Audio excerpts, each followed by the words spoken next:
C'est une date importante. Jeudi dernier, la France attribuait pour la première fois officiellement des cyberattaques à la Russie. Face à l'intensification de la menace hybride russe par cette déclaration, la France marque-t-elle un tournant dans la lutte contre ces cyberattaques? Pour en parler, je suis avec vous, David Colomb, bonjour. Bonjour Guillaume Erner. Vous êtes professeur, chercheur à Sciences Po.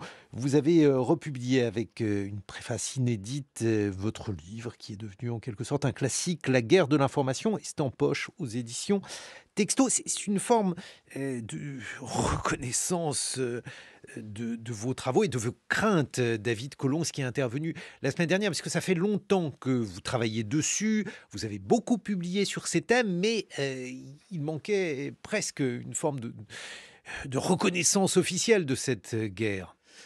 La France, en réalité, a reconnu officiellement la guerre de l'information que lui mène le Kremlin en février dernier. Mais cette déclaration était relativement passée inaperçue.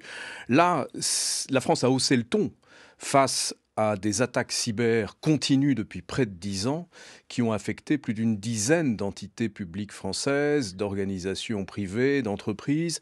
Et c'est aussi la reconnaissance de la part de la France des progrès considérables que notre pays a réalisés ces dernières années pour faire face à cette menace.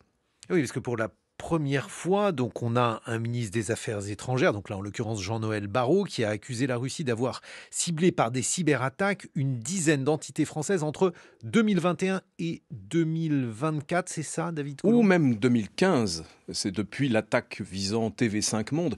En réalité, ces attaques avaient depuis longtemps été imputées techniquement à la Russie, c'est-à-dire qu'on avait très clairement, et le FBI américain aussi, identifié le groupe qui en était à l'origine. Il est appelé APT-28, APT pour Advanced Persistent Threat, menace avancée persistante. On les surnomme aussi Fancyber.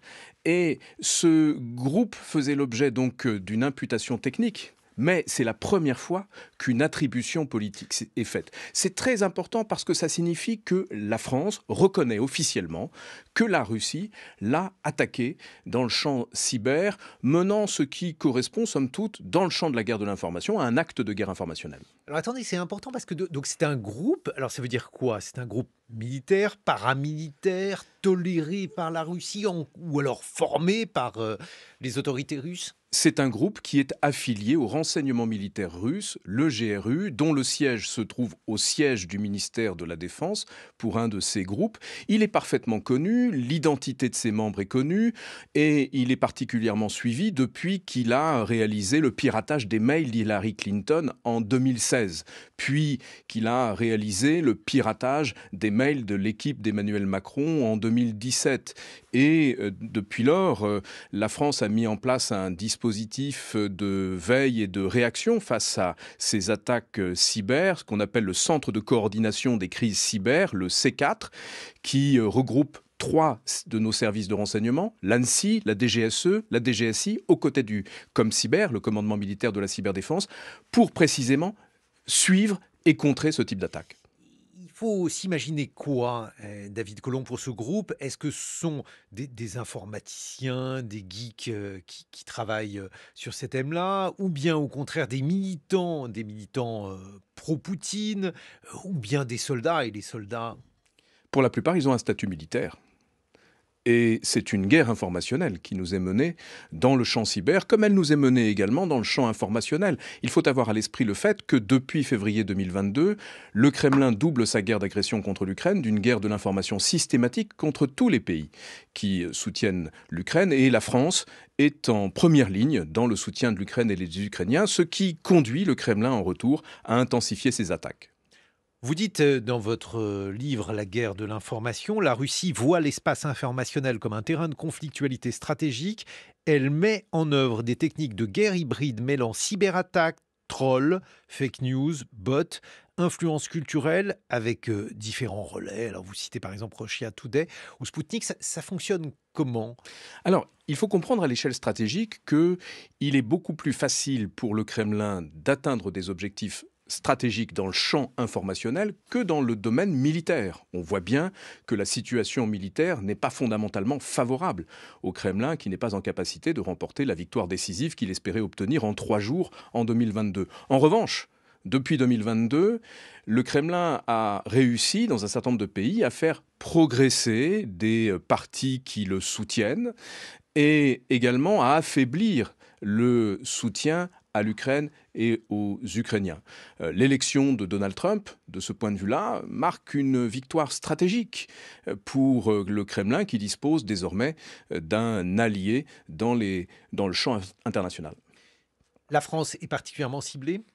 La France est tout particulièrement ciblée depuis que la France a adopté une posture très ferme à l'égard du Kremlin, c'est-à-dire depuis que notre président Emmanuel Macron a déclaré le 16 janvier 2024 que la Russie ne pouvait pas gagner en Ukraine. Dès le lendemain, le Kremlin avait réagi en diffusant sur un compte officiel la fausse information vite démentie selon laquelle 60 mercenaires français seraient morts dans un bombardement à Kharkiv. Et depuis lors, à chaque fois que la France a exprimé publiquement un soutien pour l'Ukraine et les Ukrainiens, le Kremlin a réagi dans le champ informationnel par des cyberattaques ou par des attaques informationnelles, la diffusion de fausses informations, de théories du complot. Elles sont compliquées, ces cyberattaques à mener. Alors, il y a différents types d'attaques. Il peut y avoir des sabotages. Vous citiez le sabotage du site de TV5 Monde. Il y a des fuites qu'on va organiser pendant la campagne présidentielle d'Emmanuel Macron ou celle d'Hillary Clinton. Quel niveau de technicité ça suppose à chaque fois, David Collomb ? La plupart de ces attaques ne requièrent pas de niveau de technicité particulier. Vous avez fait référence aux mails de la campagne de Clinton et la campagne de Macron. Il s'agissait d'une campagne de phishing, c'est-à-dire de mails qui imitaient des demandes légitimes pour modifier un mot de passe et qui conduisaient les cibles à cliquer sur un lien qui donnait involontairement accès à leur ordinateur à des opérateurs russes. Les cyberattaques, le plus souvent, prennent la forme de déni de services distribués, c'est-à-dire des milliers, des centaines de milliers, des millions de requêtes sur un site pour empêcher l'accès à ce site. Donc, ça veut dire que là, on n'a pas affaire véritablement à des petits génies informatiques. C'est quelque chose d'assez usuel. C'est quand même très risqué pour un État de s'impliquer. Et ça veut dire que les choses aujourd'hui se font à découvert de manière décontractée, David Collomb ? De la part du Kremlin, la guerre de l'information qui est menée contre la France est pleinement assumée. Dmitri Medvedev, qui est l'ancien président de la Fédération de Russie, ancien Premier ministre, vice-président du Conseil de sécurité de la Fédération de Russie, qui est très proche de Vladimir Poutine, dont il préside le parti, a exprimé très clairement en février 2024 le fait que la Russie allait soutenir par tous les moyens possibles, ouvertement et secrètement, les partis anti-système, autrement dit, les partis favorables au Kremlin. Ils interfèrent par conséquent dans nos élections, pas simplement les élections françaises, mais les élections de toute l'Europe, aussi bien les élections européennes que les élections générales. Ils le font à la fois pour cliver les sociétés, fragiliser notre débat démocratique, le pirater très souvent. Ils le font pour délégitimer les autorités politiques en place. Ils le font enfin pour détourner l'attention de l'Ukraine et fragiliser le soutien à l'Ukraine. Alors, ça nous conduit à revisiter un certain nombre d'informations ou d'épisodes dans l'histoire récente. David Collomb, est la rumeur selon laquelle Brigitte Macron serait un homme, par exemple, si on en suit les différentes évolutions et les métamorphoses. Alors, celle-ci, est-ce que c'est une rumeur qui est lancée par un pays ? Est-ce que celle-ci est transformée, diffusée ? Comment ça se passe, ce genre de choses, par exemple ? Il est très difficile, en l'état de nos connaissances, de savoir qui précisément est à l'origine de cette rumeur. En revanche, il est aujourd'hui bien établi que le Kremlin a amplifié cette rumeur au point de la conduire à obtenir une audience tout à fait inégalée. Très récemment, Thomas Huchon, dans le livre qu'il a publié la semaine dernière, qui s'appelle « Résister aux fake news », faisait état en janvier et février 2025 de 1,2 million de messages en français relatifs à cette rumeur 1,2 million qui ont obtenu 1,3 milliard de vues. C'est proprement inimaginable. Et c'est bien évidemment le produit d'une amplification volontaire de la part d'un certain nombre d'États, et par exemple du Kremlin, puisque, je vous donne un exemple concret, le 24 février 2025, Emmanuel Macron rencontre Donald Trump à Washington pour discuter d'un accord de paix entre la Russie et l'Ukraine. 4 jours plus tard, des opérateurs du Kremlin, que l'on appelle Storm 1516, qui créent des vidéos générées par IA pour propager des fausses informations, créent une fausse vidéo qui vise très précisément, très directement Brigitte Macron. C'est-à-dire qu'il s'agit pour le Kremlin à la fois de détourner l'attention de l'Ukraine dans le débat public, de délégitimer le pouvoir politique et de semer le doute dans l'esprit des citoyens quant à ce qui est vrai et ce qui est faux. C'est ça que je trouve merveilleux dans les stratégies qui sont utilisées aujourd'hui, dans des domaines très larges d'ailleurs. La question, c'est moins de nier, parce que on a vu, par exemple, dans les temps préhistoriques, pour le 11 septembre 2001, il s'agissait de nier l'attentat et c'était compliqué. Là, en fait, il suffit de faire naître des questions. C'est ce que Pierre-André Taguieff appelle le dubitationnisme. L'idée de dire, voilà, on peut quand même se poser des questions et c'est finalement une stratégie beaucoup plus efficace, David Collomb. Je crois que c'est une stratégie efficace sur le long terme, dans la mesure où, confronté continuellement à une somme considérable de fausses informations, le commun des mortels en vient à douter de ce qui est vrai et ce qui est faux. Et c'est une stratégie qui a été élaborée par Andropov lorsqu'il dirigeait le KGB et qui est aujourd'hui pleinement assumée par Dmitri Medvedev. Je cite ce qu'il a publié en juin 2024 sur son compte Telegram, parlant de nous. Européens, occidentaux. Transformons leur vie en un cauchemar permanent pour qu'ils ne puissent plus distinguer la fiction sauvage des réalités quotidiennes. Et cela fait écho à ce que Hannah Arendt écrivait dans Les origines du totalitarisme. Je cite, « Le sujet idéal de la domination totalitaire n'est ni le nazi convaincu, ni le communiste convaincu, mais les gens pour qui la distinction entre fait et fiction, la distinction entre vrai et faux n'existe plus. » C'est ça que in fine, le Kremlin cherche à promouvoir. Une incapacité à distinguer le vrai du faux, une incapacité à distinguer les faits de l'opinion. Et c'est la raison pour laquelle il recourt massivement aujourd'hui à l'intelligence artificielle, non seulement pour propager des récits faux, mais aussi pour polluer l'ensemble de nos espaces informationnels par ces récits amplifiés à un niveau inédit dans notre histoire. De sorte qu'il pollue les résultats de recherche des moteurs de recherche, il pollue les résultats des IA génératives. C'est une pollution globale de l'environnement informationnel qui vise à nous rendre dans l'incapacité d'accéder de façon claire et certaine à des faits vérifiés. Oui, et puis alors, par ailleurs, la gamme donc de ces fake news est très large. Donc on a parlé donc de cette rumeur sur Brigitte Macron. On se pose des questions, par exemple, l'épisode des punaises de lit, qui est un épisode au début qui pouvait faire sourire. Est-ce que cet épisode a été utilisé également par des puissances étrangères ? Il l'a été par le Kremlin, il l'a été par l'Azerbaïdjan. Nous étions dans le contexte de la préparation des Jeux Olympiques et le Kremlin cherchait à affaiblir l'image de la France en amont des Jeux. Et c'est la raison pour laquelle, aussitôt qu'ils ont vu ces articles de presse relatifs à des punaises de lit dans Paris, ils se sont employés à en amplifier la portée, mais d'une manière qui produit des effets que l'on ne soupçonne pas. Vous amplifiez un récit sur les réseaux sociaux. Vous l'amplifiez de telle sorte que les moteurs de recherche captent ce récit.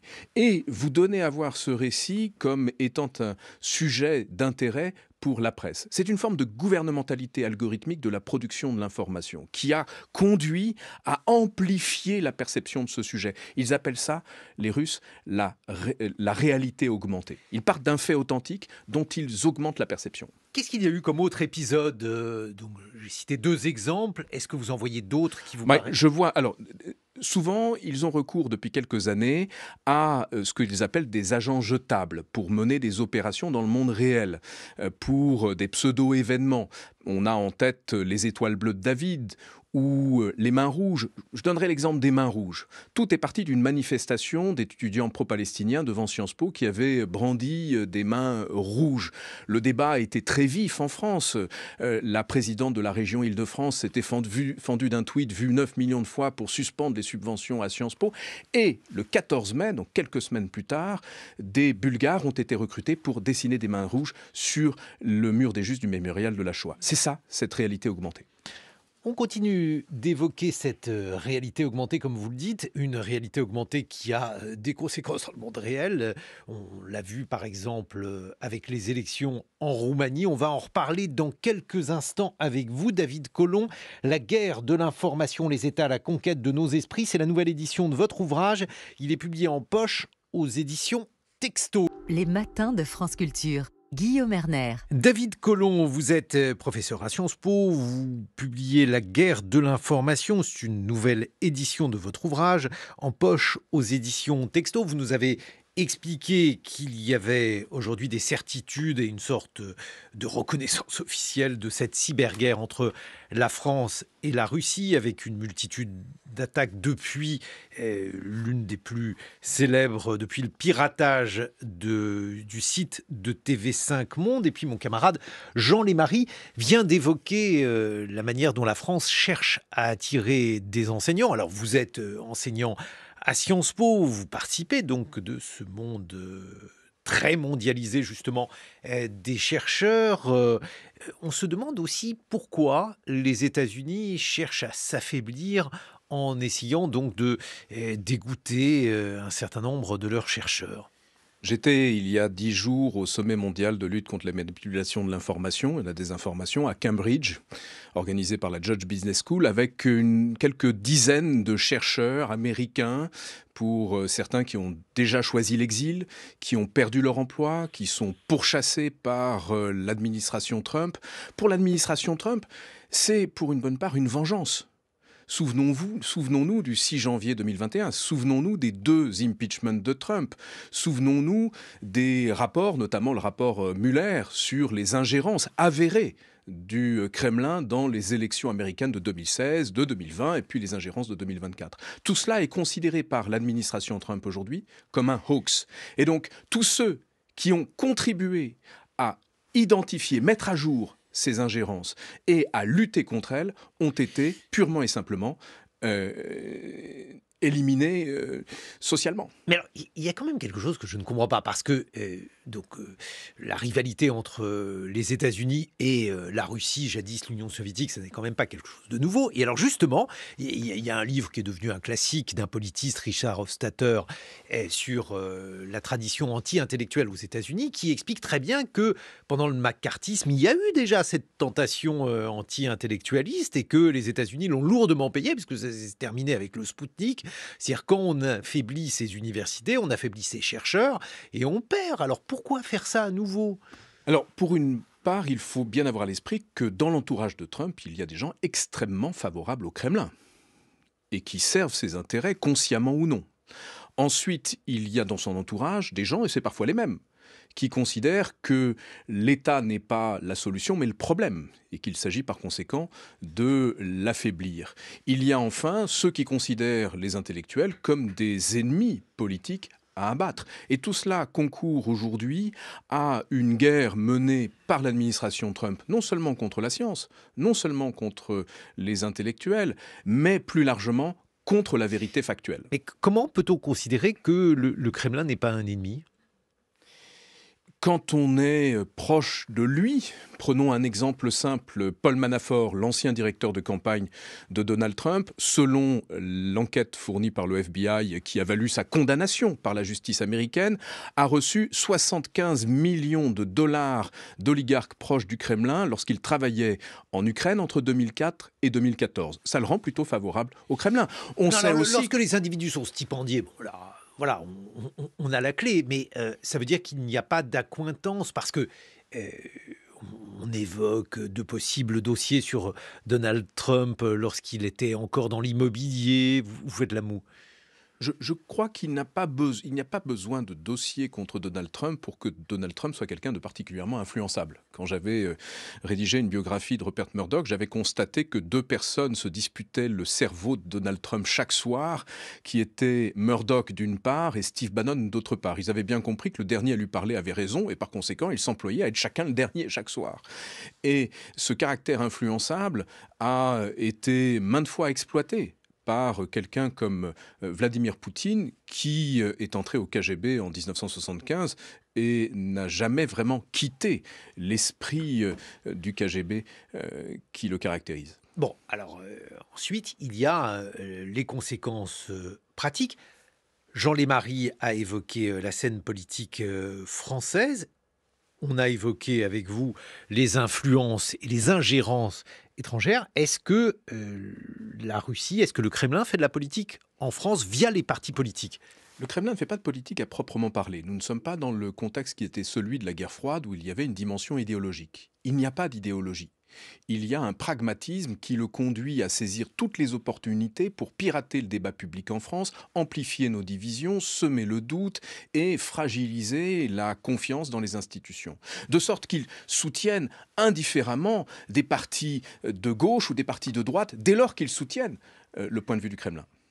Est-ce qu'il y a une collusion directe, indirecte, je vous laisse la préciser, entre le Rassemblement national et le Kremlin ?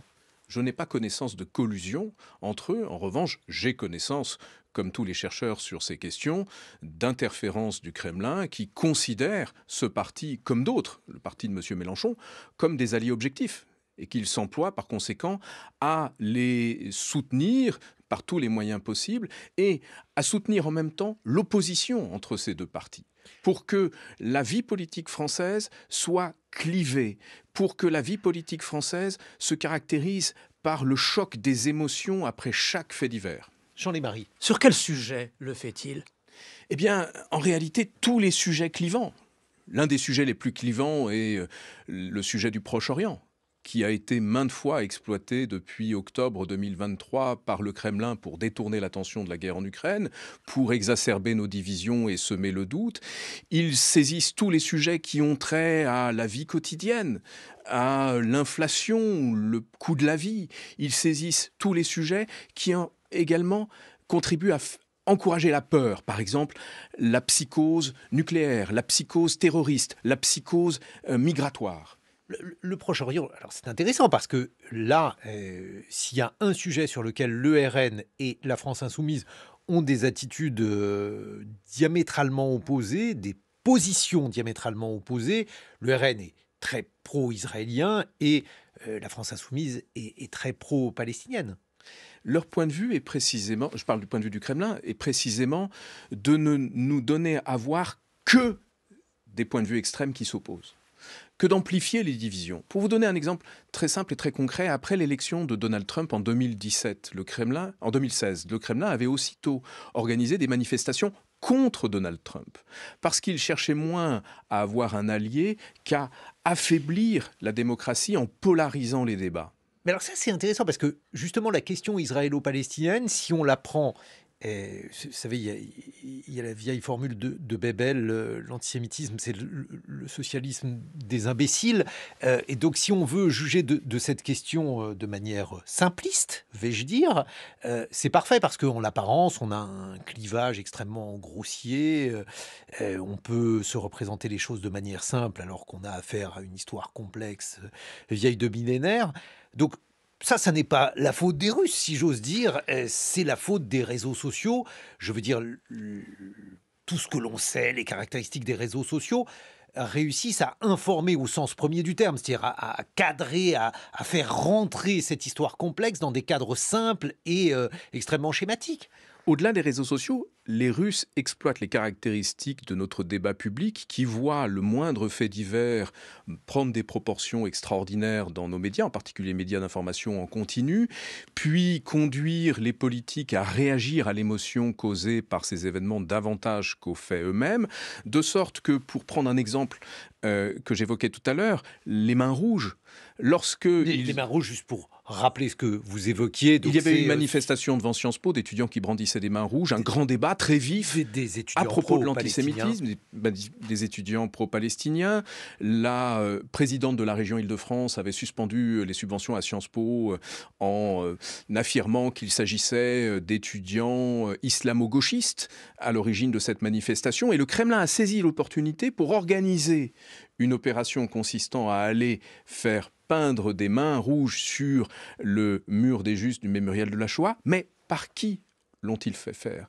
Ils l'ont fait faire par des militants néo-nazis bulgares. C'est-à-dire qu'ils voulaient, dans un premier temps, que le débat public soit piraté par leur opération pour que l'on mette en avant ces étudiants islamo-gauchistes qui auraient été aussitôt suspectés de commettre cet acte, pour ensuite insérer un contre-récit qui était celui de militants néo-nazis. Il s'agit là, comme dans bien des sujets, d'opposer les extrêmes.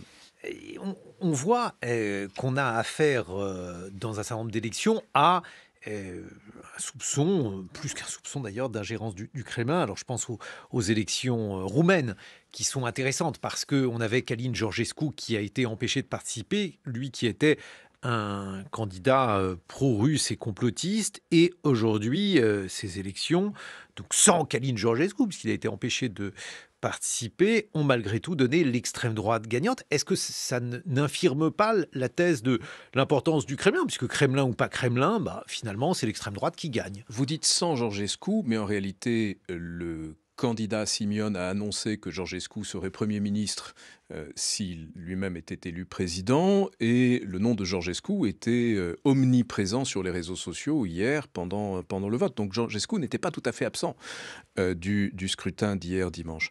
Il y a eu des interférences russes, mais il n'y a pas eu que des interférences russes. Ce que l'on sait depuis que le renseignement roumain a publié des informations à ce propos, c'est qu'une unité du renseignement extérieur russe qui s'appelle APT-29, une unité de hackers informatiques, a attaqué en décembre la structure informatique qui accueillait les serveurs de l'élection présidentielle et compromis un serveur cartographique roumain.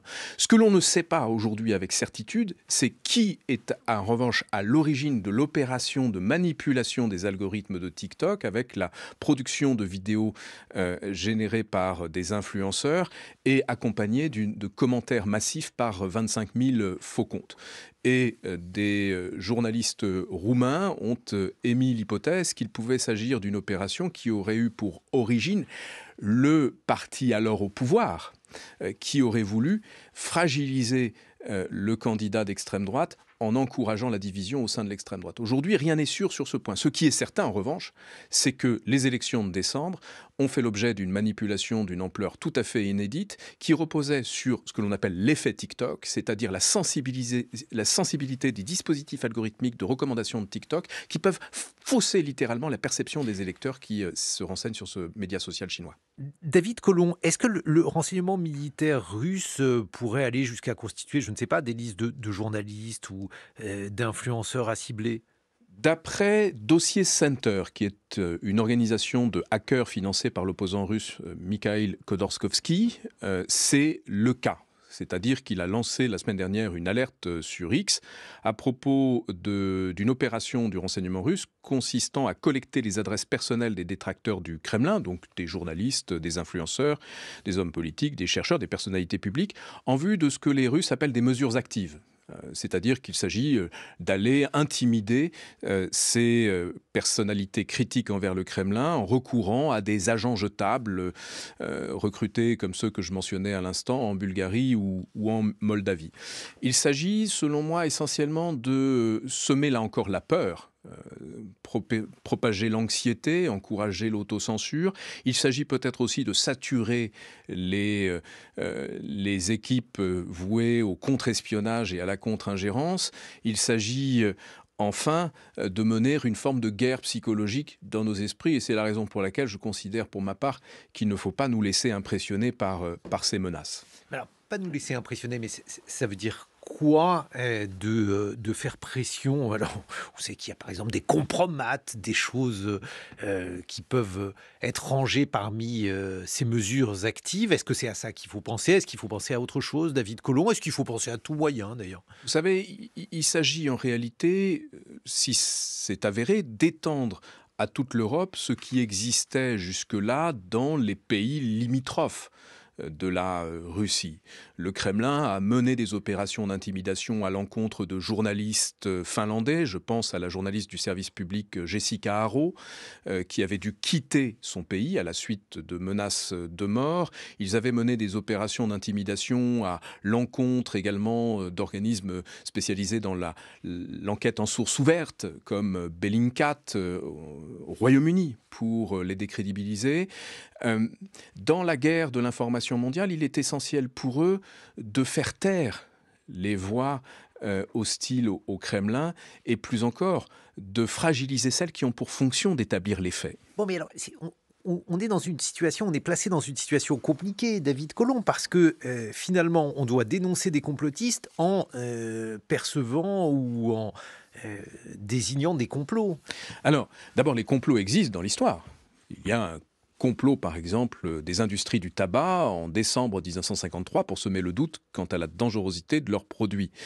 Et il ne faut jamais perdre de vue qu'une théorie du complot est un complot qui n'est pas prouvé, dont l'existence n'est pas avérée. Ensuite, là, on n'est pas dans un complot, dans la mesure où les documents secrets du Kremlin qui ont été révélés ces dernières années dans le cadre de la guerre en Ukraine par différents services de renseignement permettent de savoir très précisément quelle est la chaîne de commandement, où sont prises les décisions, quelle est la stratégie du Kremlin.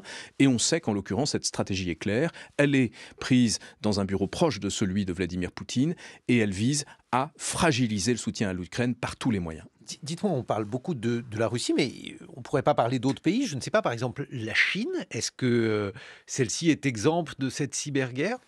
La Chine n'est pas exempte de cyberguerre. D'après un rapport récent, les cyberattaques émanant de la Chine ont connu une augmentation de 150% rien que l'an dernier. La Corée du Nord est également extrêmement active dans le champ cyber et de plus en plus. Ces pays, comme d'autres, s'appuient sur l'essor de l'intelligence artificielle pour produire des opérations de plus en plus sophistiquées. En même temps, selon la formule qui était celle de l'ancien directeur de la CIA, la Chine est un compétiteur, un adversaire à moyen et long terme. Nous faisons face aujourd'hui à un adversaire et un compétiteur à court terme qui est bien décidé à faire s'effondrer la démocratie en France comme ailleurs en Europe. Je parle bien évidemment du Kremlin. Qu'est-ce que ça veut dire utiliser l'intelligence artificielle ? Qu'est-ce que ça permet de faire ? Qu'est-ce que ça permet de faire mieux ? L'IA générative permet de démultiplier, par exemple, le nombre de faux comptes que l'on va créer, permet de les rendre beaucoup plus crédibles avec une activité proche de celle des humains, permet également de produire des deepfakes de plus en plus convaincants.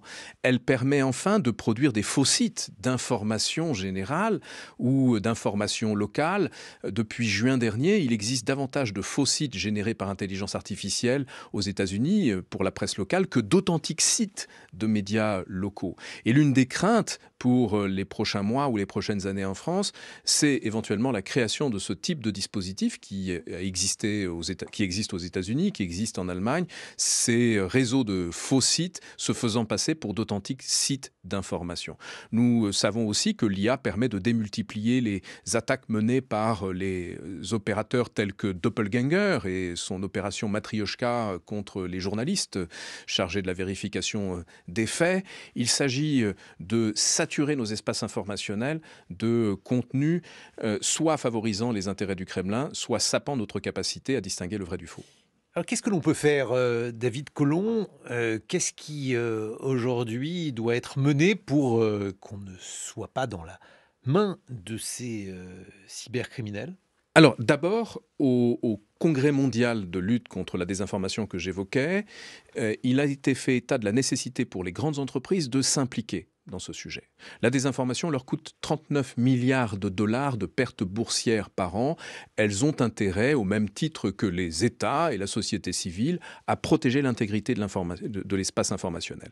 Ensuite, nous avons besoin, dans un environnement informationnel de plus en plus pollué, d'aider nos concitoyens et nos concitoyennes à distinguer le vrai du faux et à s'orienter vers une information de qualité qui suit, comme le fait Radio France, des règles éthiques et déontologiques. Donc en augmentant par exemple les budgets des audiovisuels publics. Ça me paraît absolument nécessaire, à commencer par les audiovisuels publics extérieurs qui ont vocation à porter la voix de la France au-delà des frontières, mais aussi encourager les initiatives comme celle de Reporters sans frontières, qui est la Journalism Trust Initiative, l'initiative de confiance dans le journalisme, reposant sur une norme de type ISO, une certification qui voit des médias s'engager dans une démarche de qualité. Je crois que l'argent public, les financements publics devraient aller de préférence vers des médias qui s'orientent dans une démarche de qualité, qui recrutent des journalistes et les payent de façon convenable, garantissent que l'information produite est elle-même intègre.